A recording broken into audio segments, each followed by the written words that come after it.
हम लोग कर रहे हैं इंपॉर्टेंट रिवीजन सीरीज हम लोग कर रहे हैं। ये जो पहला हम लोगों का इंपॉर्टेंट रिवीजन सीरीज होने वाला है, इसे हम लोगों ने बहुत सारा पॉइंट डिस्कस कर लिया है पेडागोजी में, और आज देख रहे हैं कुछ बहुत बेहतरीन इंपॉर्टेंट पॉइंट्स या नो हम बोल सकते हैं क्वेश्चन बन सकते हैं इससे। तो हम एक एक करके देखते हैं। पनिशमेंट एंड ओबीडियंस ओरिएंटेशन, ये हम लोगों का pre conventional stage Kohlberg theory of moral development के अंदर आता है, और प्री कन्वेंशनल स्टेज का पहला लेवल बोलते हैं हम पनिशमेंट एंड ओबीडियंस ओरिएंटेशन। यहाँ पे क्या होता है ना, एक बच्चा पनिशमेंट को उससे डर के बड़ा काम अच्छा कर लेता है और रूल को फॉलो करता है। जैसे उसको डर है कि अगर वो रूल तोड़ेगा तो इसका कंसिक्वेंसेस में उसको मार हो सकता है, मार तो नहीं हो सकता है लेकिन अगर हो सकता है तो उसको पेरेंट्स गुस्सा होंगे, सोसाइटी में उससे बदनामी होगी, ख़राब लगेगा, तो इसलिए वो पनिशमेंट को डरते हुए बड़ा ही काम अच्छा करता है, रूल को फॉलो करता है, और उसको लगता है कि रूल फिक्स्ड हैं और उसको मानने पड़ेंगे। ये पनिशमेंट ओबीडियंस ओरिएंटेशन, ठीक है। ओबीडियंस इसलिए है उसके अंदर कि वो पनिशमेंट को डरता है, और अगर ये रूल को तोड़ता है तो उसके कंसीक्वेंसेस से डरता है। कंसीक्वेंसेस का मतलब उसके बाद अगर रूल खिलाफ वर्जी होता है तो कुछ भी रूल के अगेंस्ट में जो करने वाला आदमी है उसके ऊपर एक्शन लिया जा सकता है। तो इस चीज़ को डर के वो ओबीडियंस को मतलब रहता है और बहुत अच्छा काम करता है, रूल को फॉलो करता है, जो हम लोग Kohlberg theory of moral development के पहले लेवल में पढ़ते हैं। फिर आगे देखते हैं हायरार्की ऑफ नीड्स, जो है अब्राहम मैस्लो ने दिया है। याद रखना, hierarchy of need Abraham Maslow ने दिया है। उसमें सेल्फ एक्चुअलाइजेशन का बात उन्होंने कहा, सेल्फ एस्टीम भी समझाया, लव एंड बिलोंगिंगनेस भी समझाया, सेफ्टी नीड भी समझाया, साइकोलॉजिकल नीड्स भी समझाया। तो और बहुत सारा ये अब्राहम मैस्लो ने दिया है हायरार्की ऑफ नीड्स और ह्यूमन नीड्स, ठीक है। एक आदमी के अंदर ज़रूरत क्या क्या होते हैं। हायरार्की का मतलब है उसको लेवल करना, और उसको नीचे से लेकर ऊपर तक या ऊपर से नीचे तक का लेवल बनाना, और पहले क्या आता है, फिर उसके बाद क्या आता है, फिर उसके बाद क्या आता है ह्यूमन बीइंग के अंदर।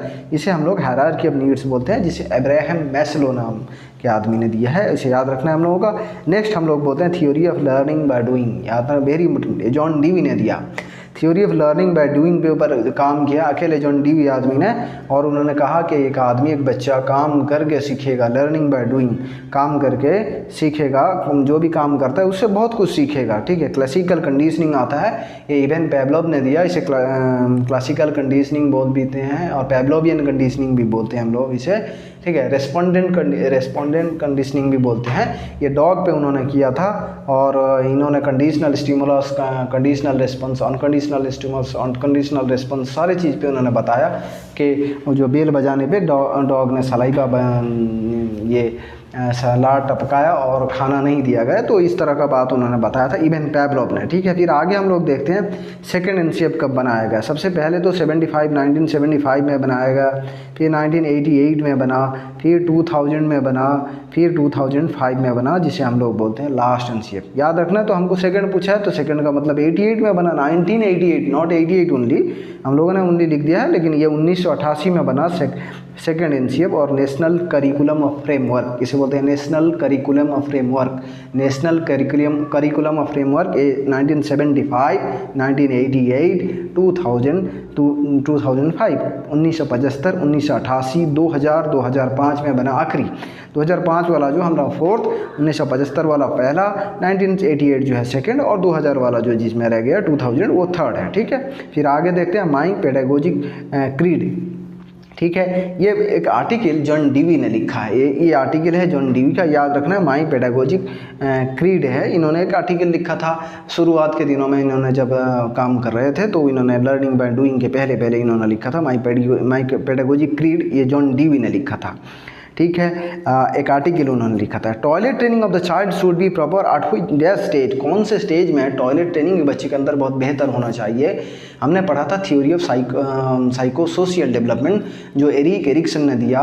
उसमें पहला स्टेज उन्होंने ट्रस्ट वर्सेस मिसट्रस्ट बताया, फिर उसके बाद उसने autonomy versus same and doubt बताया, ठीक है। ये autonomy versus same and doubt जो दूसरा स्टेज उन्होंने बताया, अपना 8 स्टेज बताए थे, लेकिन दूसरा स्टेज जो है autonomy versus same and doubt के अंदर टॉयलेट ट्रेनिंग बच्चे का बहुत अच्छा होना चाहिए। बच्चे को मतलब प्रॉपर टॉयलेट ट्रेनिंग देना चाहिए, और उसको फ्री देना चाहिए।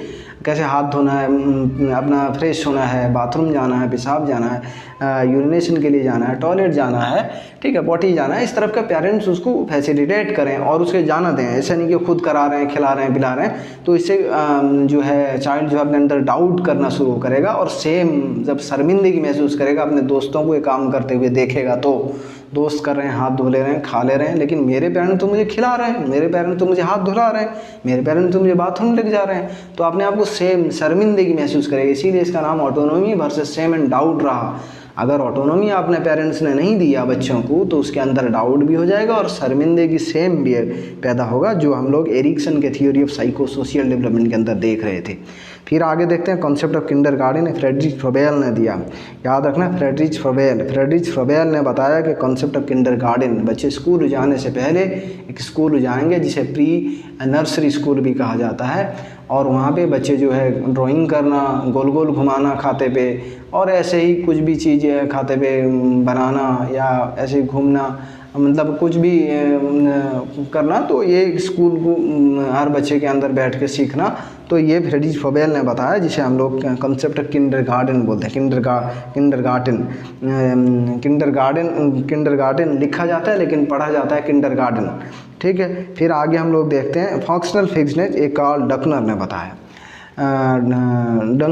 कार्ल डंकर ने बताया कि ये फंक्शनल फिक्सनेस होता क्या है। सबसे पहले हम लोग समझते हैं, ये हम लोगों का फंक्शनल फिक्सनेस ऐसा चीज़ है कि आपको एक काम के लिए ट्रेडिशनल बनाए। जैसे आप कप में चाय ही पी सकते हैं या कॉफ़ी पी सकते हैं। अगर किसी ने शरबत पी लिया तो तुमने क्यों शरबत पी लिया, कब इसीलिए चीज़ के लिए घर पे रखा गया था। अगर आपने कभी पिया होगा तो ऐसे आपको सुनने पड़े होंगे। मेहमानों के लिए कोई डिश अच्छा मतलब जो रखा गया है, जैसा प्लेट हो गया, अच्छे तरह का ग्लास है वो रखा गया, तो हम लोग कभी उसमें लेके खाना पीना करें, क्यों आप लोग इसे इस्तेमाल कर रहे हैं, ये तो मेहमानों के लिए रखा गया है। मतलब ये फंक्शनल फिक्सनेस है, एक चीज़ को ट्रेडिशनल बना दिया गया कि ये सिर्फ इन्हीं लोग ही यूज कर सकते हैं, ये दूसरा नहीं कर सकता। जैसे अगर हैमर है आपके घर पे, ठीक है, हैमर धरा है और हैमर को आप पिन को कहीं पे लगाने के लिए काम में आता है, और आपने कभी पढ़ते पढ़ते आपका पेज उड़ने लगा फैन के ज़ोर से, तो आपने कॉपी के ऊपर रख दिया, तो एक ट्रेडिशनल खिलाफ हो गया, ठीक है। हो सकता है आपके फैमिली से रोके, सोसाइटी कोई काम में रोक रहा है, गाँव वाले रोक रहे हैं, बहुत सारे जगह ऐसा होता है, कोई सी चीज़ को ट्रेडिशनल यूज में रखा जाता है, ठीक है। ट्रेडिशनल यूज का मतलब है कि इसको और आप किसी दूसरे चीज़ में यूज नहीं कर सकते हैं, तो इसे हम ट्रेडिशनल यूज बोलेंगे, जो फंक्शनल फिक्सनेस बोला जाता है। लेकिन एक स्टूडेंट के लिए फंक्शनल फिक्सनेस बिल्कुल भी अच्छा नहीं है।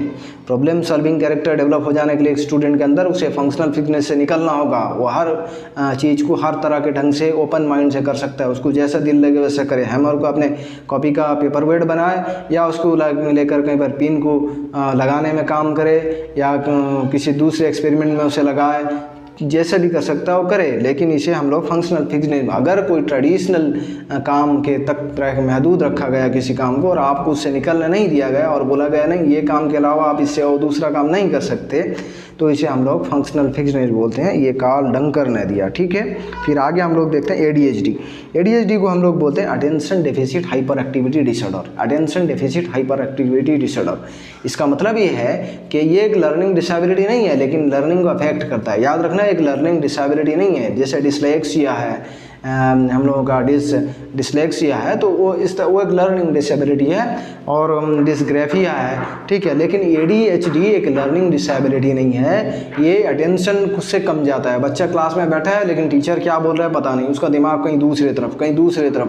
कभी कभी उसका दिमाग जो होता है कभी मार्केट में आ जाता है, कभी क्रिकेट मैच में आ जाता है। तो अटेंशन में बहुत, चाहे बीमार है या फैमिली की तरफ से कुछ भी हो, उसके अंदर अटेंशन बहुत कम गया है। इसे बोलते हैं attention deficit hyper activity disorder. एक लर्निंग डिसेबिलिटी नहीं है, लेकिन लर्निंग को अफेक्ट करता है। हम लोग देख रहे थे ADHD।